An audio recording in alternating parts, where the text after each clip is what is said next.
In the cradle of Western civilization, where myths met reality, where gods walked beside men, rose a lineage of rulers whose names echo through the marble corridors of time.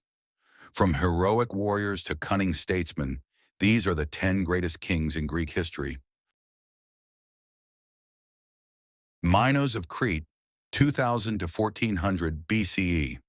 Long before the rise of Athens or Sparta, there was Crete, and ruling its great Minoan civilization was a king, part man, part myth, King Minos. Said to be the son of Zeus and Europa, Minos ruled from the majestic palace of Knossos. He commanded a powerful navy, established law and order, and shaped the culture that would inspire legends. But his rule wasn't without darkness. The Minotaur, the labyrinth, the sacrifices. Minos was both a lawgiver and a tyrant. His death marked the fall of Minoan dominance, but his legacy lived on in myth and memory. Agamemnon of Mycenae, 1250 BCE. The king who led the Greeks in the Trojan War. Agamemnon, ruler of mighty Mycenae. Known for his arrogance and ambition, he united the warring Greek kingdoms against Troy after the abduction of Helen. Though a hero in Homer's Iliad, Agamemnon's tale is tragic. He sacrificed his daughter Iphigenia to appease the gods. Upon returning victorious from Troy, he was murdered by his wife Clytemnestra. Yet his command over the Greek coalition immortalized him as one of history's most formidable kings. Theseus of Athens, mythical era. Part myth, part king, Theseus was Athens' founder, the man who united Attica under a single banner.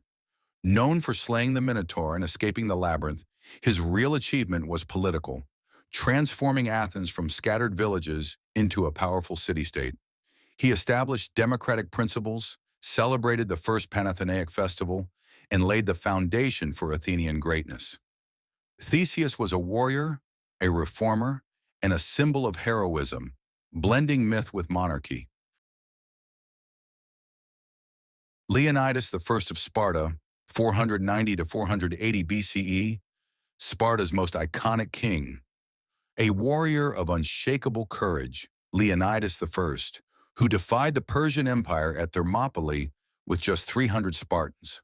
Though vastly outnumbered, he held the narrow pass for 3 days, buying precious time for the rest of Greece. His death wasn't defeat, it was a rallying cry.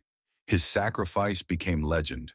Leonidas proved that a king's worth wasn't in power or wealth, but in honor, duty, and the will to fight against tyranny.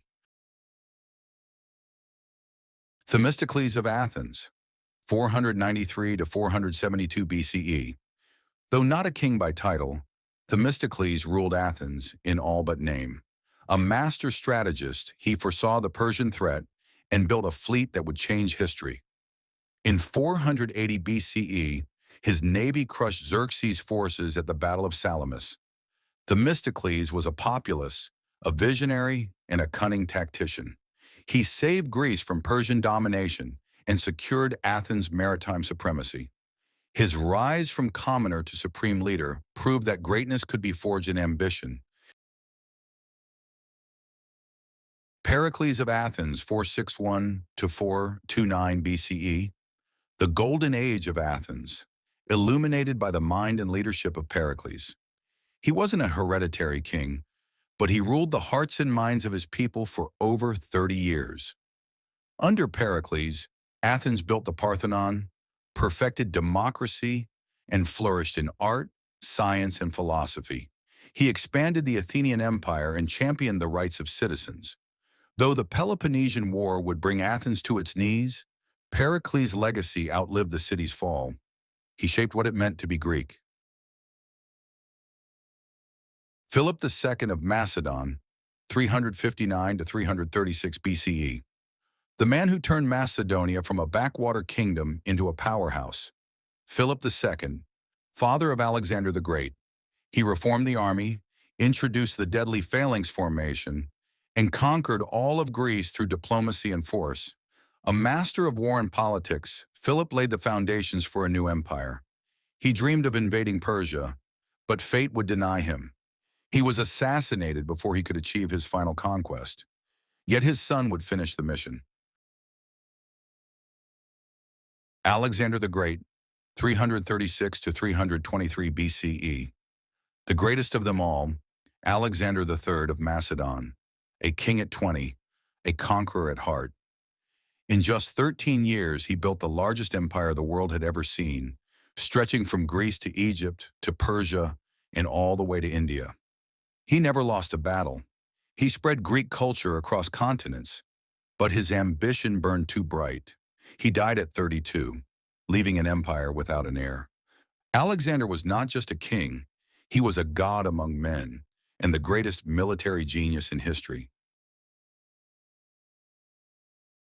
Pyrrhus of Epirus, 306 to 272 BCE.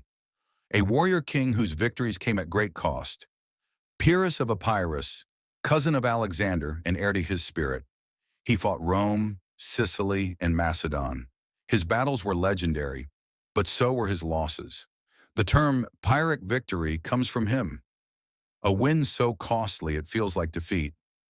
Yet Pyrrhus inspired generations of generals, including Hannibal. He proved that even in defeat, a king could earn eternal glory.